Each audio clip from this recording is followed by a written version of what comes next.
Apresentação do Dr. Carlos Branco, que faz parte da ULS em Douro e Voga, trabalha no Grupo Luz, trabalha connosco na Porto e Pionite e vai-nos falar sobre a avaliação multidisciplinar do doente, otimização de comorbilidades e fatores de risco para complicações e revisão. Vamos pôr? Eu tenho aqui.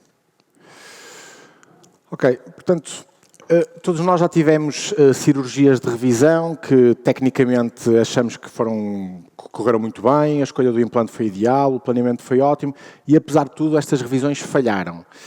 E questionamos, mas será que falhou alguma coisa técnica ou será que o doente que foi submetido à cirurgia, na verdade, não tinha condições basais para suportar uma cirurgia daquela magnitude? E é exatamente este fator que muitas vezes nós subvalorizamos que eu vou tratar nesta palestra com o tema Avaliação e Otimização Clínica Pré-Operatória na Cirurgia de Revisão da ANCA. Primeiro, contextualizar isto de forma epidemiológica. As boas notícias é que parece que nos últimos 10 anos o número relativo de revisões relativamente ao número de primárias que se tem efetuado tem diminuído, ou seja, nos últimos 10 anos verificou-se que o número de revisões por 100 mil cirurgias primárias reduziu-se de 20 mil para 13 mil. No entanto, as notícias menos boas é que isto não se manifesta como uma redução do número absoluto, porque, de facto, o número de cirurgias primárias tem aumentado progressivamente ao longo dos anos. Portanto, podemos dizer que o número de cirurgias de revisão que temos feito tem estabilizado ao longo do tempo. As más notícias do ponto de vista epidemiológico é que estes doentes estão cada vez mais frágeis. Ou seja, verificou-se que nos últimos 10 anos o índice de Eilix-Hauser, que é um índice que mede basicamente as comorbilidades codificadas por doente, duplicou nos doentes ao longo destes 10 anos. Ou seja, nós estamos a operar doentes com o dobro das comorbilidades. A idade média destes doentes também aumentou ao longo destes 10 anos e verificou-se, esta fragilidade verifica-se com 57% dos doentes submetidos à revisão encontrando-se no score ASA 3-4. Culmina isto tudo numa taxa de mortalidade aos 30 dias até 3 a 4 vezes superior àquela verificada nas cirurgias primárias. Do ponto de vista de falência, as principais causas de revisão continuam a ser relativamente, mudando um pouco nas percentagens, mas é sempre infecção, instabilidade e descolamento acético. O que se verifica é que após a revisão, as taxas de falência nos primeiros 5 dias chegam a ser de 1 em cada 10 doentes operados, ou seja, 1 em cada 10 vai ter uma falência nos 5 anos seguintes. E quando verificamos nos doentes operados feitos com uma revisão antes dos 50 anos, esta taxa de falência sobe para 1 em cada 4 nos próximos 20 anos. E as causas de falência alteram um bocadinho a estatística relativamente à revisão primária, sendo a instabilidade e a infecção os dois principais fatores. Portanto, sabemos que a falência é previsível, porque a taxa de falência ainda é bastante grande, e, portanto, temos que nos debruçar sobre quais os fatores que levam a esta falência de revisão. E podemos verificar que os 3 principais fatores que se interligam são os fatores de cirurgião, e isso não é só intuitivo que a experiência do cirurgião vai diminuir a taxa de falência, realmente verifica-se por cada 5 procedimentos de revisão realizados, a taxa de falência diminui até 7%. Os fatores do implante, que felizmente vamos passar hoje amanhã do implante e das estratégias de reconstrução, hoje vamos passar amanhã a falar disso e, portanto, vou deixar isso com os meus colegas, e vou-me debruçar então sobre os fatores dos doentes. O fator do doente que muitas vezes nós como que subvalorizamos, mas que é transversal a todos nós. Muitas vezes o doente chega em condições basais que definem a falência da cirurgia ainda antes de este doente chegar ao bloco operatório. Portanto, quando falamos destes fatores de risco, temos que dividir em 2 grupos. Há os fatores não modificáveis, como a idade, o sexo masculino e o sexo feminino. Neste caso, isto não escolhe géneros porque o sexo masculino tem maior falência por infecção, mas o sexo feminino tem maior falência por falências mecânicas.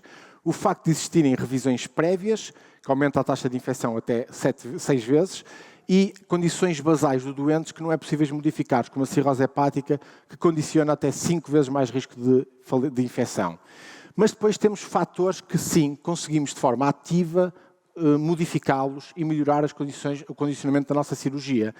Esses fatores, como a obesidade, a diabetes, o estado nutricional, a anemia, a colonização por estafilococos aureus do tabagismo, devem nos fazer pensar, quando nos encontramos com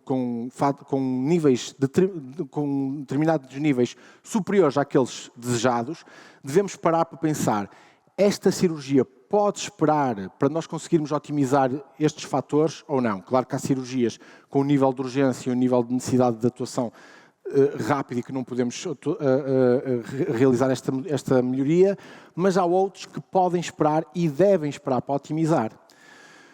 E como é que isto se faz? Portanto, sabemos que há fatores que podemos otimizar e, portanto, a pergunta não é bem devemos otimizar os fatores, mas sim de que forma é que conseguimos otimizar estes fatores de forma sistematizada.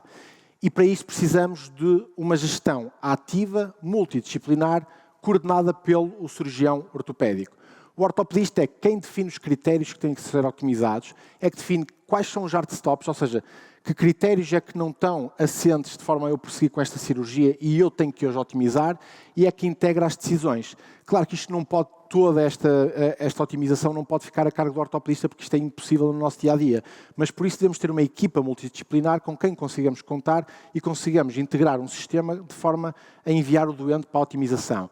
Desde a anestesia para a estratificação de risco, a gestão de dor, a gestão da dor e a congestão do sangue, hematologia para a avaliação e otimização da anemia, a equipa de infecciologia nos casos de infecção periprotésica para a escolha do antibiótico e para o timing de reimplantação, e uma equipa de nutrição que veja a situação de hipoalbuminémia, sarcopenia e deficiência de vitamina D, e a medicina interna e a medicina geral e familiar para gestão de comorbilidades, controle metabólico e gestão do risco cardiovascular.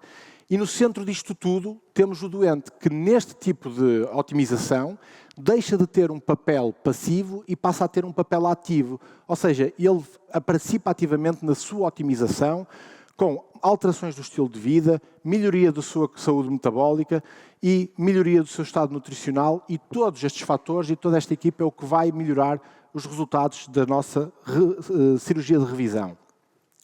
Estas tabelas não são para decorar, são mais para dar um exemplo de quais é que são os valores. Portanto, estes 4 são aqueles que eu considero que, a não ser que seja uma cirurgia eminentemente urgente, por infecção, por fratura ou por uma instabilidade, uma situação muito instável, devemos perceber se o doente pode esperar até 3 meses para conseguirmos fazer a otimização. Do índice de massa corporal nos doentes de obesidade mórbida, o ideal é se ficarem abaixo dos 40, mas a verdade é que uma perda de peso de até 5% já melhora bastante a saúde metabólica e os resultados da revisão. Doentes com diabetes descontrolada, com hemoglobina glicada acima de 7,7, níveis de hemoglobina abaixo de 12, infecção periprotésica, devemos conseguir excluir a infecção ativa nestes doentes. Todos estes fatores devem nos fazer avaliar o fator que estamos em mãos, otimizá-lo e só depois reavaliar a possibilidade de voltar a operar o doente. Temos outros fatores que, idealmente, deveríamos conseguir também otimizar e devemos pensar neles, como o estado nutricional com a hipoalbuminémia, o déficit de vitamina D, o histórico de tabagismo, o uso de opioides e a colonização por Staphylococcus aureus. Tudo isto deve ser otimizado e a verdade é que se tem demonstrado que os resultados são melhores. Portanto, rastreio 3 a 6 meses antes e, idealmente, em doentes que podem esperar, verificamos se há fatores de risco, aplicamos a intervenção com os colegas da equipa multidisciplinar, 1 a 2 semanas pré-operatoriamente, avaliar, perceber se conseguimos otimizar, se prosseguimos ou não para a cirurgia, dependendo do risco. E vale então a pena todo este trabalho e toda esta carga? De facto, sim. A evidência é clara. Melhoramos em três situações. Nas morbilidades do doente, há uma diminuição de até 35% nas complicações pós-operatórias totais, diminuição da transfusão intraoperatória até 4 vezes em doentes otimizados relativamente aos doentes não otimizados. O perfil de segurança aumenta, com uma diminuição até 5 vezes as infecções do local cirúrgico e uma otimização dos recursos, com uma diminuição das visitas à urgência em 90 dias de até 22% e uma redução da necessidade de altas para cuidados continuados em até 46%. Muitas vezes com redução do tempo de internamento e redução dos custos. Portanto, para casa, os fatores de risco modificáveis do doente são determinantes na falência da revisão. Devem existir barreiras clínicas claras, os chamados hard stops, para riscos metabólicos críticos, como diabetes descompensada ou obesidade mórbida. A otimização pré-operatória exige uma abordagem multidisciplinar, não é um ato isolado, é um processo estruturado em equipa, e a otimização é um pilar central para que haja redução das complicações, das readmissões e melhorando diretamente o valor dos cuidados prestados. Portanto, a evidência é clara, o modelo é execuível, é nossa responsabilidade construir e implementar protocolos sistémicos de otimização pré-operatória nas nossas instituições. Obrigado. Não sei se querem colocar alguma questão agora. Há alguma questão nossa ou de fora? Precisas ser tu a controlar. Pedia-vos um favor, não conseguem pôr aqui a imagem que está aqui? Não estou a pôr a imagem de Bem, aqui no chat não temos nenhuma pergunta. Não sei se a mesa quer colocar alguma questão, se não, passamos para a próxima. Senão eu tenho só uma questão para ti, peraí. Se não houver nenhuma questão... Sim, estou curioso também quer pôr. Uma questão, pronto, só para ajudar os colegas a pensar assim, isto é evidente o que acabaste de falar de apresentar, depois na nossa realidade do dia-a-dia, como vamos ativar toda esta equipa multidisciplinar com as nossas dificuldades, não é, de comunicação, às vezes intra-hospitalar. Se tens uma ideia, um plano óbvio, para isso, que é para também todos nós ajudarmos. Que o início há de ser sempre difícil estabelecer a rede para esta equipa multidisciplinar. E parece que estamos a perder tempo quando temos uma consulta completamente assoberbada de doentes. Mas a verdade é que depois temos que pensar quantos destes doentes que complicam na revisão e qual o tempo que despendemos a estes doentes na nossa consulta e quanto melhoraríamos os tempos de consulta se conseguíssemos otimizar este tipo de protocolos. Portanto, todo o início de um protocolo é difícil, exige contacto com os colegas um a um, exige eventualmente no início o estabelecimento, mas também se calhar focarmos nas revisões que são menos casos inicial, focarmos neste tipo de revisões e criar um sistema protocolado para este tipo específico de cirurgia e depois, e se calhar não abordar logo todos os fatores de risco. Escolher 3 fatores de risco essenciais, discutir com as especialidades definidas para a intervenção nestes 3 fatores de risco e depois, quando o modelo começa a ser implementado, começar a otimizar para outros fatores de risco. Um conselho muito prático, Carlos. Nós todos temos a nossa consulta cheia de pacientes que chegam para revisão. Nosso protocolo de avaliação pré-operatória, identificamos fatores clínicos, se calhar alguns deles, e fazemos o pedido da cirurgia com o nosso protocolo pré-operatório, ECG, análise, raio-x pulmonar. O protocolo de análise é muito curto. Com o que apresentaste aqui, aconselhava-nos a alterar alguma coisa neste protocolo que fazemos atualmente? Eu acho que, eventualmente sim, mas o ideal é até conseguir, e este tipo de reuniões é importante, conseguir despertar a atenção ainda a montante. Portanto, o doente que tem uma prótese dolorosa, já devia haver uma maneira de, nos cuidados primários, haver sistematicamente a atenção para este tipo de situações estarem cuidadas e quando chega a nós já vinha com esses valores definidos. Mas chegando a nós, acho que é importante começarmos a focar-nos em determinados critérios que neste momento não estamos atentos, como aqueles que eu acabei de falar, porque otimizar faz realmente bastante diferença.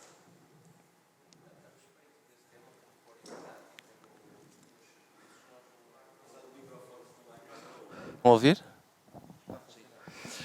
A respeito desse tema, como implementar nos serviços, nós no nosso serviço temos isso em prática. Qualquer doente proposto para a cirurgia de artroplastia ou de revisão da anca, esses critérios estão definidos, ou seja, é pedido o estudo pré-operatório, a avaliação pré-anestésica, vai à consulta de enfermagem, onde são avaliados esses itens. Os doentes que não cumprirem são sinalizados para uma consulta de otimização pré-operatória de medicina e tudo isso é feito durante o tempo em que o doente está em lista de espera. E assim, no momento em que o chamamos, conseguimos confirmar se já estão cumpridos esses itens ou não. É exatamente isso que tem que ser implementado. É uma sugestão para se implementar. Sim, perfeito.